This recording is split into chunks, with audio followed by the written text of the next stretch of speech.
Lá em Mateus, capítulo 6, versículo 33, a palavra de Deus, ela diz, para buscarmos o reino de Deus, acima de todas as coisas, acima de tudo, em primeiro lugar, e todas essas coisas, o texto está se referindo a busca do homem por coisas terrenas. Capítulo 6, o contexto é justamente esse, da ansiedade, a ansiosa solicitude pela vida, pelas coisas da vida. Esse texto fala de algo tremendo, é o reino de Deus. O reino de Deus prometido na antiga aliança, ele chega até nós por intermédio de Jesus Cristo. Esse reino, ele está entre nós. E a mensagem de Mateus é justamente essa. A mensagem de Mateus é sobre o reino de Deus. O reino de Deus que chegou por intermédio de Jesus Cristo. Então, todo o livro de Mateus, o Evangelho de Mateus, vai tratar exatamente de tudo acerca do reino de Deus. Quem é o rei? Como funciona o reino? Como nós devemos nos portar diante do reino de Deus? E do capítulo 5 ao capítulo 7, que é o contexto do capítulo 6, fala justamente do Sermão da Montanha. E esses dois capítulos explicam para nós acerca da vivência da lei. O Decálogo foi entregue por Deus a Moisés como um aio, como um guia até a vinda de Jesus. Jesus vem, cumpre a lei na sua carne. E no Sermão da Montanha, ele nos ensina o que é viver a lei. Ou seja, ele ensina o espírito da lei. Então, capítulo 5, capítulo 7 é justamente esse ensino do nosso Senhor acerca do que é, como entender e colocar em prática a lei. Por exemplo, nós vamos ver lá momentos onde Jesus fala assim, olha, antigamente você ouvia, não mate. Agora eu te digo, se você olhar colericamente para o teu irmão, tu já matou teu irmão. Antigamente você tinha lá escrito, não adultere. Eu te digo agora, Jesus não criou nenhum novo mandamento. Jesus só explicou o que significava aquele mandamento. Aquele mandamento não era um mandamento seco e frio. Mas Jesus diz, olha, se você apenas olhar para uma mulher com olhar impuro, você já adulterou. Então, o que Jesus quis dizer foi o seguinte, olha, a lei, o reino de Deus vai capacitar você a cumprir a lei, não só exteriormente. Ela vai te capacitar, a graça do Senhor vai te capacitar a cumprir a lei de Deus interiormente. E no capítulo 6, ele trata sobre como viver no reino. Bom, nós anteriormente vivíamos assim, como os gentios, ou como os pagãos, ou como os gregos lá na carta de Tessalonicenses, que não têm esperança. Os gregos não tinham esperança acerca da vida eterna. Jesus está querendo dizer para nós assim, olha, vocês agora fazem parte do reino de Deus. O padrão do reino de Deus é outro. Vocês não vão ficar ansiosos pelo que vocês têm que comer, ou beber, ou vestir. Essa preocupação é coisa de quem não conhece a Cristo, não conhece a Deus. Essa preocupação que tira o teu sono, que te faz pecar contra Deus, porque pecado pode ser entendido também quando você deixa de acreditar que Deus está no controle de tudo. É um pecado quando você deixa de acreditar que Deus cuida de todas as coisas, que Ele está no controle de todas as coisas. E o texto vai falar justamente sobre como viver no reino. Nós fazemos parte agora de uma nova realidade, nós somos povo de Deus, somos a igreja de Jesus Cristo. A igreja, conforme diz lá João capítulo 3, Jesus falando com Nicodemos, é necessário, Nicodemos, nascer do alto, é necessário nascer de novo. Então nós somos esse povo que nasceu do alto, nascemos de Deus, nascemos do Espírito, e esse povo agora tem uma nova forma de viver. Nós não vivemos em função de coisas, nós não vivemos em função do desespero constante em relação às coisas do dia a dia. Você tem que trabalhar, você tem que estudar, você tem que se dedicar, você tem que dar o seu melhor a tudo aquilo que você faz. Mas você não vai fazer destas coisas um inferno para a sua vida. Por quê? Primeiro, porque antes de você fazer qualquer coisa, lá no texto do capítulo 6, Jesus diz, olha, eu cuido das aves dos céus, será que eu não cuidaria de vocês? Então, qualquer ação que eu faça, qualquer coisa que eu pratique, eu tenho que entender que Deus é soberano. Ele é soberano para cuidar da minha vida antes de qualquer coisa. Antes que eu peça, Ele já sabe o que eu preciso. Ah, pastor, então para que eu tenho que pedir? Pedir demonstra humildade, dependência. Continue pedindo. Antes que você diga, eu preciso disso, eu preciso de um calçado, eu preciso de uma comida, eu preciso daquilo, antes que você abra a sua boca para reclamar, para murmurar, ou para dizer que está tudo muito ruim, saiba que Deus conhece todas as suas necessidades. O que eu aprendi com essa teologia do Evangelho de Mateus? Que Deus cuida de mim, que Deus cuida de nós, que Deus cuida da igreja. Por quê? Porque nós fazemos parte de um novo projeto, um projeto chamado Povo de Deus. Nós fazemos parte de uma nova realidade. Paulo vai tratar muito dessa nova realidade nas cartas dele.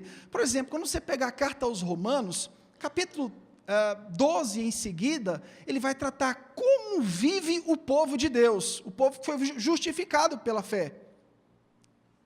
Então, Paulo sempre vai tratar a nossa origem, ou seja, a graça soberana de Deus, e depois Paulo vai tratar como vive esse povo que foi alcançado pela graça.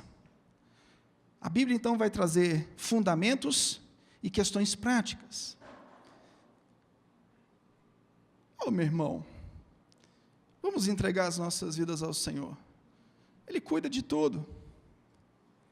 Se Ele cuida das aves dos céus, por que Ele não cuidaria de nós? O que eu aprendo do ministério? O que a gente tem que aprender da vida da igreja, do ministério, da vida pastoral, dos ministérios que aqui estão, de tudo aquilo que faz parte da história do povo de Deus? Até aqui o Senhor nos ajudou. Ebenezer. Vivamos como um povo restaurado à imagem e semelhança de Cristo Jesus. Vivamos como um novo povo, com uma nova história, uma história recriada por Cristo Jesus. Agora, o dia a dia, às vezes, nos trava, porque a gente se esquece quem nós somos. E a gente se esquece quem nos chamou. Quando a gente se esquece quem nós somos, quando nós nos esquecemos quem nós somos e quem nos chamou, a nossa tendência é ir naufragando. Aí começa a tristeza, porque o texto fala sobre ansiosa solicitude pela vida, da vida, em outras classificações. E a ansiosa solicitude da vida, ou seja, a ansiedade, traduzindo, ela vai percorrendo no nosso interior, vai transformando em tristeza, vai virando depressão, e daqui a pouco você tem que tomar medicamentos psiquiátricos. Tem que dar um mata-leão em você para o organismo voltar a funcionar. Está entendendo como é que é? Então, vigia com essas coisas. Saiba que Deus está cuidando de tudo. São muitos desafios. Nós vivemos tantos desafios. O Senhor nos ajudou em todos eles.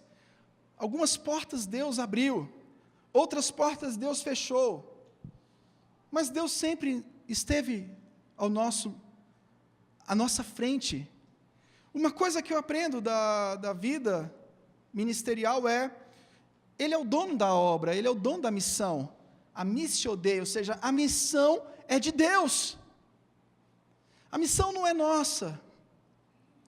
Quando Jesus chama os discípulos, lá em Mateus capítulo 28, Ele diz: ide, fazei discípulos, batizando-os em nome do Pai, do Filho e do Espírito Santo, e os ensinando a guardar todas essas coisas, e eis que eu estarei convosco todos os dias, até a consumação dos séculos. Significa dizer que o Senhor falou assim: Maurício, vai, Murilo, vai, Igreja Ibadel, caminha, Celção, vai em frente. Mas eu quero dizer para você, Celção, eu vou cuidar de você.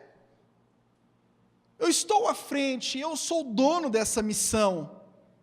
O dono da missão não sou eu, não somos nós. O dono da missão é o Senhor Jesus Cristo. Se tem uma lição que eu posso extrair, que nós podemos extrair de Mateus 6,33, é justamente essa: faça a obra do Senhor. Deixa o resto com Ele. Busque primeiro o reino dos céus e a sua justiça. O reino de Deus, primeiro ponto, o reino de Deus. O reino de Deus não pode ser qualificado como nós qualificamos o reino deste mundo. Se nós analisarmos os discípulos do Senhor, nós ficamos espantados. Por quê? Porque o povo judeu, eles tinham uma ansiedade muito forte no tocante ao reino deste mundo. Para pensar comigo. Quando Jesus traz a irrupção do reino de Deus, Jerusalém está tomada por Roma. Roma domina muitas áreas. Roma domina quase tudo. Jesus chega, é adorado pelos reis magos, numa situação, num contexto tão complicado, os pais tendo que fugir para o Egito.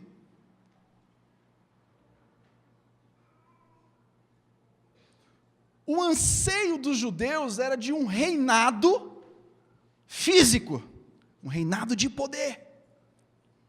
Porque eles estavam debaixo de dominação, eles estavam debaixo de opressão, quase satânica. Jesus traz o reino. O reino de Jesus confundiu a cabeça das pessoas.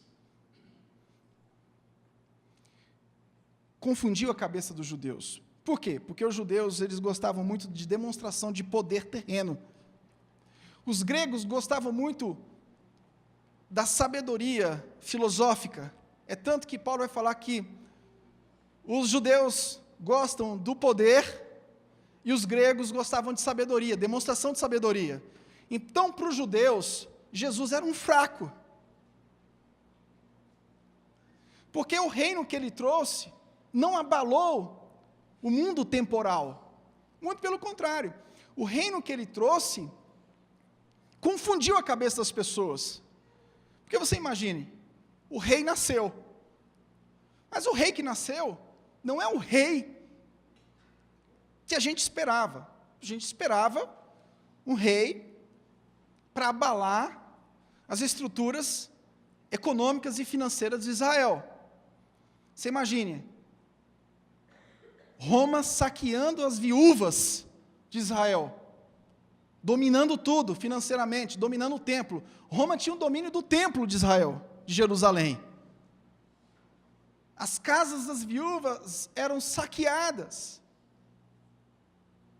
E Jesus traz um reino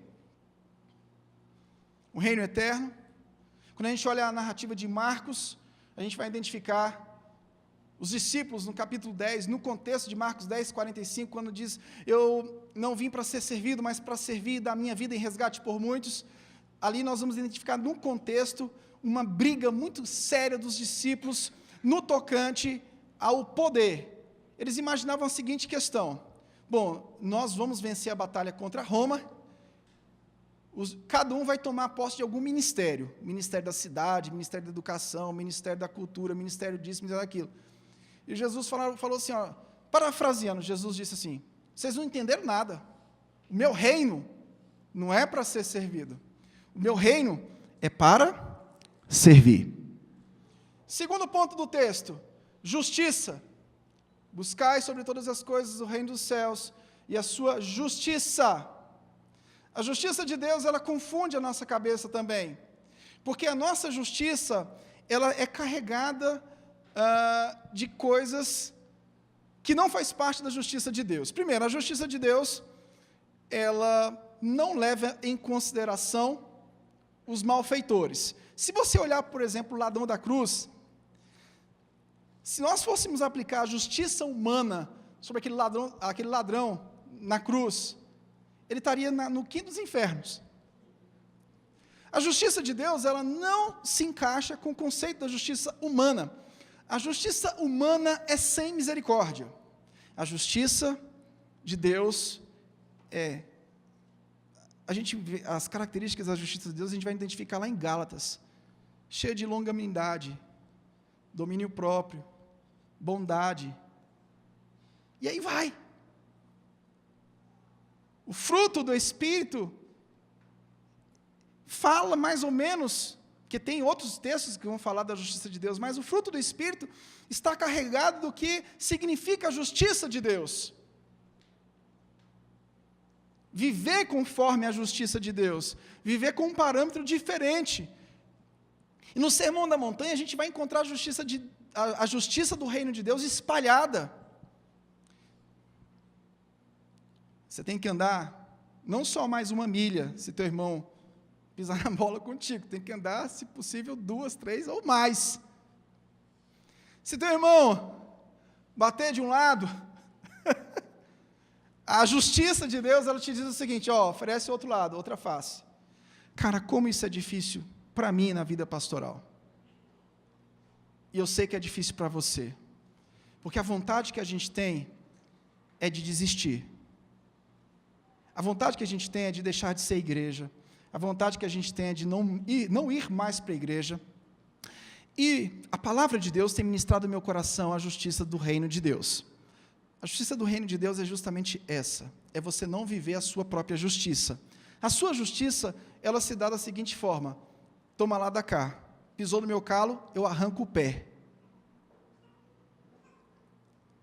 A justiça do reino de Deus, ela te deixa embaraçado. Lá na Bolívia, embaraçado é grávido. Não, mas não é esse termo embaraçado lá do espanhol. É um falso cognato, né? A justiça te deixa biruta. Você diz, meu Deus, mas eu tenho que agir dessa forma.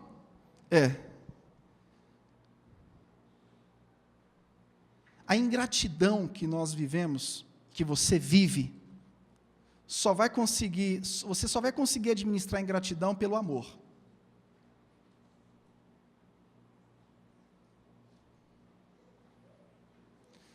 Você só vai conseguir vencer a ingratidão sendo longânimo. Uma pessoa ingrata, a vontade que dá de fazer é de arrancar a cabeça dela. Sim ou não? Só eu que tenho essa vontade? Não. A vontade que dá de decepar a orelha, fazer igual Pedro fez com os soldados. Jesus ajudando o povo, os soldados querem carregar o meu Senhor, arranca-lhe a orelha.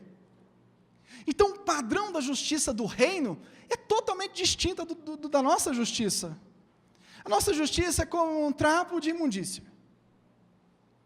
Tudo que você pensar que é negativo, coloque mais um pouco e aplique a sua justiça própria. A nossa justiça própria não vale nada. As maiores injustiças que nós cometemos é quando nós aplicamos a nossa justiça própria. Por quê? Porque nós não tratamos com misericórdia. E eu já cheguei à conclusão de que eu tenho que exortar, eu tenho que mostrar a verdade, mas eu tenho que agir com muita misericórdia. E agir com misericórdia não é ser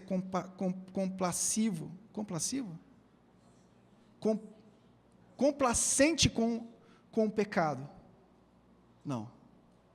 Mas eu tenho que ter muita misericórdia, muita compaixão. Quem não tem misericórdia não alcança a misericórdia. É o capítulo 7. Não julgueis para não serem julgados, porque com a mesma medida que você julgar, você será julgado. Capítulo 7 de Mateus. Como é que funciona a justiça do reino de Deus? Você não está proibido de julgar. O texto ali não te proíbe de exercer um tipo de juízo, ou a palavra seria discernimento. Mas a gente tem que tomar cuidado com a nossa justiça própria em não efetuar juízos precipitados. Você vê que a justiça do reino de Deus é diferente da nossa. E depois o texto vem e diz: busque o reino de Deus, a sua justiça, e as demais coisas vos serão acrescentadas. Não é no sentido que Deus vai fazer tudo o que você quer. Não é no sentido que Deus vai te dar tudo aquilo que você sonha. Mas você lembra do capítulo 6, um pouco antes, que ele fala do Pai Nosso? Olha onde é que está o contexto da oração do Pai Nosso. Pai nosso que estás nos céus, santificado seja o teu nome, venha a nós o teu reino, seja feita a tua vontade, assim na terra como nos céus. Dá-nos hoje o pão nosso de cada dia. Então significa dizer que aquilo que você está desempenhando na sua vida comum, o Senhor sempre vai proporcionar que você seja suprido naquilo que te falta. O princípio do contentamento está aí também. Ele vai acrescentar tudo o que você sonha, tudo o que você quer. Não é esse que o texto está querendo dizer.